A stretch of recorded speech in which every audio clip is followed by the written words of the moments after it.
Hey guys, Drifter here. In case you didn't already know, Call of Duty Mobile has a fully featured Battle Royale mode that is almost on par with Black Ops 4's Blackout, which is what you're seeing right here. This is my gameplay because I got into the beta, and I was actually shocked at how well it played and how good of a mode it was.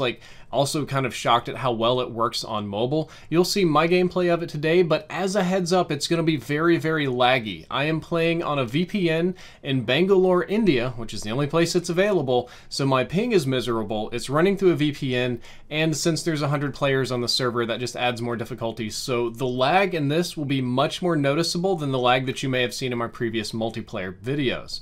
Before the game even starts, you get to choose a class. Each class has unique special abilities ranging from medic to defensive to offensive to one that screws around with zombies, but personally I like the grapple hook. It's called the ninja class. There's nothing like being able to reposition anywhere you want to go on the map, and if you break off at the wrong time, it's just fine. You very rarely fall to your death. You'll just wingsuit, so I kind of use it like the grapple hook from Apex Legends. If you find an upgrade beacon on the map, which I didn't even know was a thing, you can upgrade your special abilities to make them even more effective. Now, these are rare and often contested, but there's 4 of them, so your whole squad can upgrade. And there's respawn points littered across the map too, just like Apex Legends, but you have to get your teammates' dog tags, like kill confirmed, in order to drop them in and bring them back to life. A match starts out a lot like a match of Blackout. You fly in on Black Ops 2 choppers and drop onto a map that looks a lot like the Blackout map, just thematically speaking. There are actually 100 players in the match, as you'll see in the top left-hand corner. However, a lot of these are bots for the first 5 matches or so. As your matches increase, you play increasingly less bots. PUBG Mobile does this too. The first game you play has like 10 real people maybe, so you don't really see people till the end. And the idea is to give you some time to kill some bots and get comfortable with the game before just kind of throwing you at the wolves.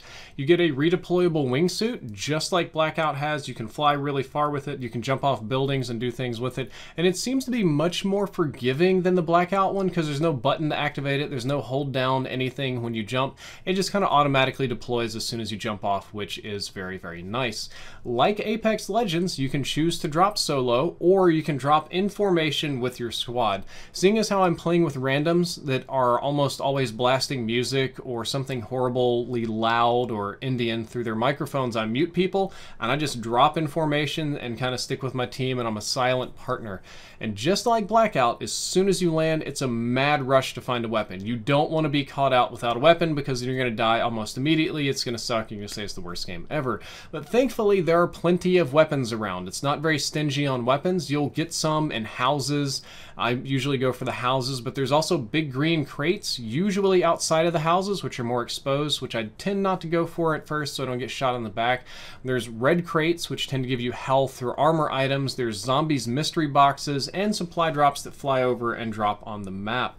As a pro tip, if you try to get a mystery box, please be prepared to fight a giant hellhound. The mystery boxes are fixed on the map, and you have to walk up to them and click them to activate them, and then you have to either defeat a boss or a wave of zombies, and the boss is a hellhound the size of a tank. You probably can't beat it by yourself. You'll need your team to help you hose that bad girl down, but once you do get the mystery box.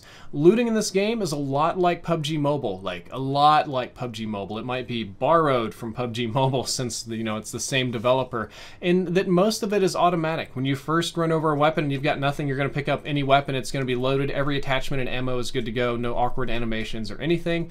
And pretty much anytime you run over ammo that's useful or something that your character needs or just an attachment that your weapon doesn't have, it just snaps on. No problems. The rest of the stuff, if you want to carry extra ammo over a certain amount, or if you want to pick up smoke grenades or trade weapons or whatever, all of that's just click. You can just click it on the screen or hit X to make it go away. To manage your bag is just click and drag or tap and drag. I'm so used to PC, it's click and drag, but tap and drag.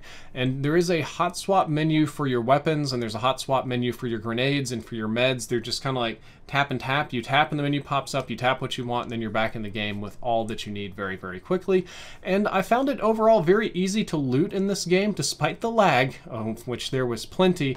And the bag requirements aren't too bad either. It's not very stingy on how much ammo and stuff you can carry, so that's very nice. And so far, I have never had my bag completely loaded. I've never had to fool with that too much. Most of the weapons you're going to find are the same ones from Call of Duty multiplayer, or Call of Duty mobile multiplayer, I should say. And they're going to come from all games. Modern Warfare 1, 2, 3. I think there's maybe one from World at War, and then all the rest are Black Ops 1 and Black Ops 2 weapons. There's a few random Chinese ones, but it's all the same Call of Duty attachments and scopes. Even some of the scopes actually from Black Ops 4 Blackout. And all the guns you know. There's not going to be very many guns you pick up that are really strange or unfamiliar. Although you can get a big crazy like Russian like Strela looking rocket launcher, and some of the weirder zombie weapons I believe you're able to get out of the crates, but I have not yet been able to get my hands on them, so I could be wrong about that.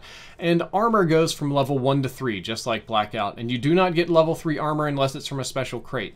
Pretty much all you're going to have is level 1 to 2, and as far as health goes, you are overall quite tanky. Very similar to Blackout, takes a lot of shots to kill, perhaps even more so, kind of like how they designed multiplayer in this game to take some more shots to kill. It takes a few more shots to kill people in Blackout because I think that they wanted people to have gunfights instead of just picks, but sniper rifles will murder people if you hit them in the head if you do that. Gameplay is pretty similar to Call of Duty Mobile, but with bullet drop, which is why I wanted to talk about the snipers. Call of Duty Mobile regular multiplayer is just hit scans. It's normal hit scans. It's nothing special. But the Battle Royale mode is just like Blackout in that your bullets drop. And this was very surprising given how much the bullet projectiles have to be bogging down the server to keep track of all these shots.